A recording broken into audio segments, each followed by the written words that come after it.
Welcome to the fifth and final episode of the Anatomy of Fear. If you've been watching from the beginning, I appreciate your support. In today's episode, we will be focusing on what impacts our reception to fear and why some people enjoy horror. While there are innate fears programmed into our brains, many fears are subjective.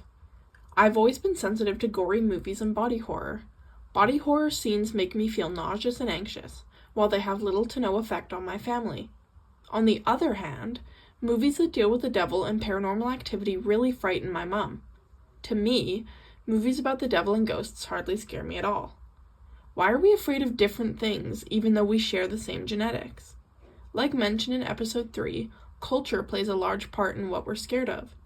Cultural traumas, experiences, folklore, and taboos all affect how scared we are of certain things. There are other factors that influence what scares us. Religion is the first factor that influences our reception to horror. There's a whole genre of horror films called religious horror. Examples of religious horror films include The Exorcist, The Nun, and Immaculate. Religious horror, also known as biblical horror, focuses on supernatural and religious themes, with the devil usually being the main villain. While religious horror typically focuses on Christianity and Catholicism, many other religions produce their own religious horror. Movies such as Sijin, Dabe, and Sisin are all examples of Islamic horror. All of these movies feature possession and Iblis, the Islamic devil. The Malaysian movie Munafik 2 follows a Muslim healer and his battles with a religious leader as they fight over a woman's soul. This movie deals less with Iblis himself, instead focusing on the corruption of many religious leaders. Other Islamic horror movies include Corinne, Ruqya, and Munkar. The Wailing is the most popular religious horror from South Korea. The Wailing blends elements of Christianity, Buddhism, and Korean shamanism. Most Koreans are atheistic, but the most practiced religions in South Korea are Christianity and Buddhism, explaining why The Wailing blends multiple religious ideas. The Wailing follows a village that is plagued by a mysterious disease. The film deals with themes of the devil, rituals, and curses. Our religion, or lack thereof, influences how horror impacts us. Viewers who believe in God and the devil will be more affected by religious horror because they believe there is some truth or possibility in the horror being depicted. Religious horror is also more personal to religious audiences of the same beliefs due to the personal and shared nature of religion. While religious horror is more impactful to religious viewers than non-religious viewers, the themes in religious horror can still be scary to atheistic viewers. Religious horror tends to depict scenes of possession or encounters with the devil. The idea of not having control of your body and being forced to do things is frightening to audiences no matter the religion. Even though atheistic viewers may not believe in the devil, the idea of a supernatural being whose intent is to harm you still frightens many non-religious people. Religion impacts how much people are affected by horror. While non-religious people may still be impacted by themes of the movies, the central ideas surrounding religious horror are more potent to those who share similar beliefs. Gender plays a large role in horror films. In the horror genre, female characters tend to be the focus of violent and graphic murders. These murders tend to be depicted sexually, usually showing the victims in vulnerable situations or naked. Most scenes of female victims are downright erotic, spending long scenes focused on their fear, terror, and pain. While there are more male victims in horror movies compared to women, female victims are shown in fear for a longer period than male victims. A study done by Molitor and Sapolsky showed that women take twice as long to die on screen as men do. There are also many misogynistic tropes throughout horror. Female characters in horror are often punished or killed for their promiscuity. In many common slashers, including Halloween and Friday the 13th, female characters are punished for being promiscuous, and virginal characters are glorified and tend to be more likely to survive. This trope is called the sex equals death trope. This trope is mentioned in the 1996 slasher Scream when one of the characters describes the rules to surviving in a horror movie. He states, "You can never have sex. Sex equals death." Conversely, virginal characters tend to have a higher chance of survival than promiscuous ones. This is known as the final girl trope. The final girl is a female protagonist who survives the killer and usually kills or injures him, most often with the help of a male character. The final girl is pretty but not sexy, usually a virgin, abstains from drugs and alcohol, bookish and smart, and usually a little masculine or tomboyish. The idea of a final girl has been around for a long time, playing into the misogynistic idea that women who aren't intelligent, are sexually active, and are feminine are less worthy. Modern final girls are challenging these ideas. In Scream, the final girl, Sidney Prescott, has sex in the first movie and still survives in it and the many sequels to come. Movies such as Jennifer's Body, Cabin in the Woods, It Follows, and The Final Girls subvert and play with the ideas surrounding final girls and virginity in horror. It's evident that gender plays a large role in horror movies, but how does it impact our reception to horror? Studies show that 58% of horror fans are male, while women make up 42%. There are several different factors that influence this difference. Firstly, women have greater levels of fear and anxiety than men. Research done by the National Institute of Health showed that women are more easily frightened and startled than men, explaining their increased sensitivity to horror. Men are also more likely to enjoy gory and violent movies. Women have higher disgust sensitivity than men, explaining why gore doesn't bother male horror fans as much. Empathy also affects your reception to horror. People with higher levels of empathy are less likely to enjoy horror movies, especially violent films.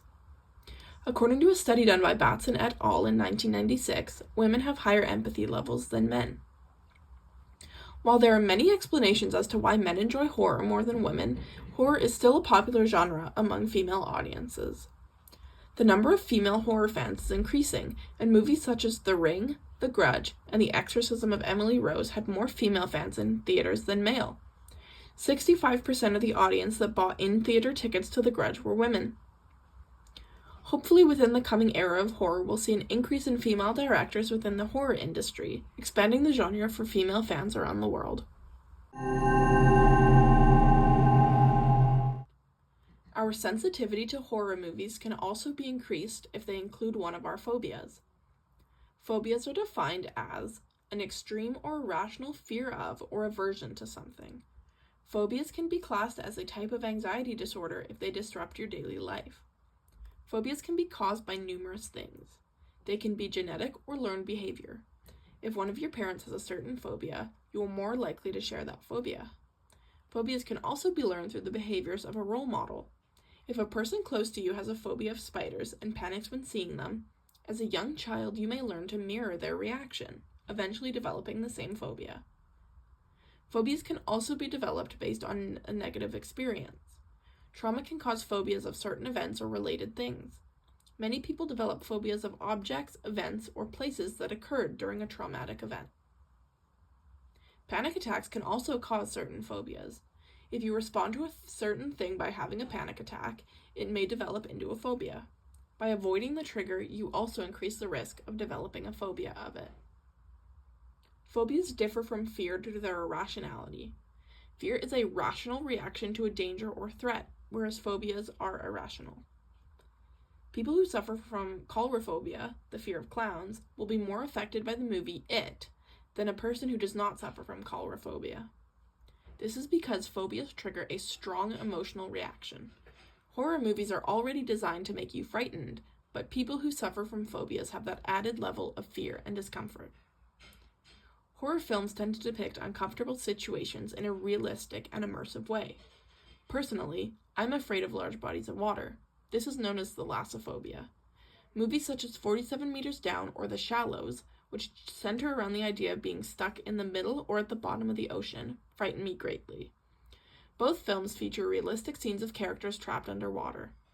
Although it is not directly happening to us, films that realistically depict our phobias activate the fear center in our brain. While horror movies can be beneficial to managing anxiety, anxiety disorders can also make people more sensitive to horror. Because anxiety disorders overburden the central nervous system, watching a horror movie may put extra stress on those with anxiety disorders. People with anxiety disorders are already more sensitive to stress, fear, increased heart rate, and panic attacks. Overall, phobias and anxiety disorders may increase sensitivity and impact of horror movies on viewers. They may also work as a type of exposure therapy, allowing viewers to work through phobias or anxieties in a controlled and safe environment. We've already talked about how religion, gender, and phobias may impact how much someone enjoys horror. What other factors play into our enjoyment? Like previously mentioned, empathy levels impact how much someone enjoys horror. Disgust sensitivity also affects aversion to gore and violence. Like we talked about in episode 1, there are psychological reasons as to why someone enjoys horror movies. The release of endorphins after a jump scare makes us feel good, and they can distract us from everyday stresses and anxieties. But what aspects of someone's personality make them more likely to enjoy horror movies? Introverted people are more likely to enjoy horror than extroverts. This may be because introverts tend to enjoy solitary activities and dark subject matter.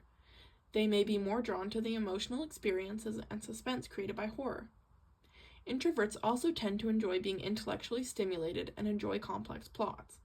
Horror movies allow us to theorize ways to escape, try to figure out who the killer may be, and also imagine ourselves and how we would react in those situations. People who are thrill-seeking are most likely to enjoy horror movies and horror experiences overall. They crave the adrenaline rush that comes from a jump scare or haunted house, increasing their enjoyment of these experiences. They also tend to be less bothered by the dangerous aspect of these experiences, making them more likely to participate in thrill-seeking events such as skydiving or bungee jumping. Openness to experiences also affects reception to horror. People who are curious, imaginative, and enjoy new experiences reportedly have increased enjoyment from horror movies. Emotional resilience is an important trait to have when it comes to horror and horror experiences. Those who are emotionally and mentally resilient tend to be less affected by horror during and after the experience, allowing for greater enjoyment.